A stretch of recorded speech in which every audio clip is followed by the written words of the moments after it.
A serious character spends the entire story trying to say something meaningful. Carefully chosen words, emotional depth, important lessons. Then, one chaotic character walks in, says something ridiculous, and suddenly, that's the one everyone remembers. Not the smartest, not the most important, the funniest. And here's the uncomfortable part. Your brain did that. You don't choose your favorite characters as much as you think. It feels like a decision, but it isn't. It's a reaction. Fast, automatic, emotional. Because the fastest way to influence your brain is not meaning, it's laughter. Every time you laugh, your brain releases a small reward. Not huge, but enough. Enough to tag something as important. So your brain quietly learns, this character equals good feeling. And once your brain learns that, it starts prioritizing that character. More attention, more memory, more emotional weight. Not because they matter more, but because they feel better. Now, here's where it gets strange. Funny characters are usually the simplest ones. Same behavior, same tone, same kind of joke, over and over again.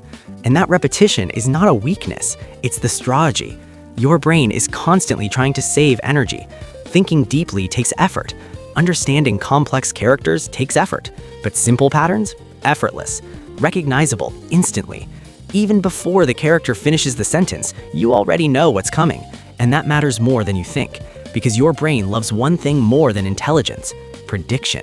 When you recognize a pattern, your brain starts guessing what happens next. This character is about to say something stupid. And then they do.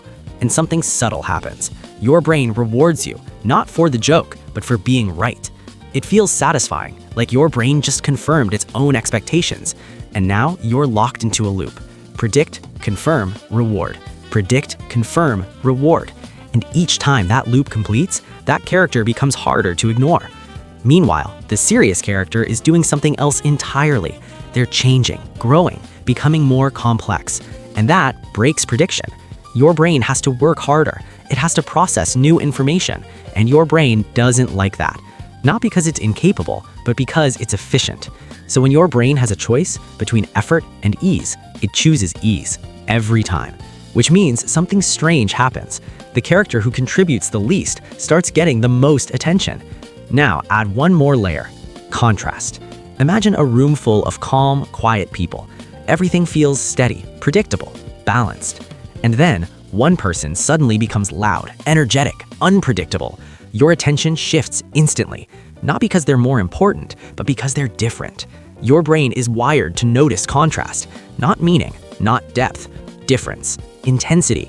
So when a funny character shows up in a serious environment, they don't just exist, they dominate. And now something even more subtle begins. You stop remembering the story and start remembering the feeling.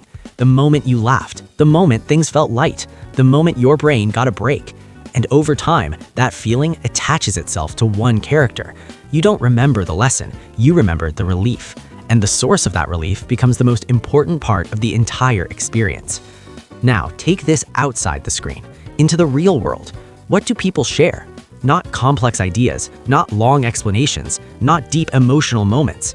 They share short clips, quick jokes, recognizable behavior, things that are easy to consume and easy to repeat. And funny characters produce these constantly, which means they spread faster, further, more often. And the more something spreads, the more your brain sees it. And the more your brain sees it, the more it assumes this must be important, even if it isn't. Now, here's where everything connects. This doesn't just affect what you like, it changes the entire system. Because attention is power. When one character gets more attention, everything shifts. More screen time, more focus, more influence. Until eventually, that character takes over. Not because they were meant to, but because your brain kept choosing them. And once you see this pattern, you start noticing something uncomfortable. This pattern isn't just in entertainment, it's everywhere. In conversations, in social media, in the people who get attention. The loudest, the simplest, the most emotionally immediate. Not always the most meaningful. And that leads to one final question. If your brain naturally prioritizes what feels good over what actually matters, then what else is it choosing for you without you realizing it? Because once you see this pattern, you can't unsee it. And the next time a chaotic, funny character takes over everything, you'll know exactly why.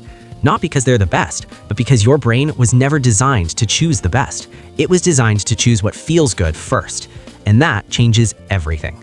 So remember, when the funniest character becomes the most important one, it's not an accident. It's your brain doing what it has always done, choosing what feels good over what matters. And once you understand that, you start to see the world differently. Hello, humans. Your brain is doing something very strange, and if you want to understand it, make sure you subscribe, because next time, Dr. Donkey will reveal another hidden pattern your brain has been using without telling you. And trust me, there are many.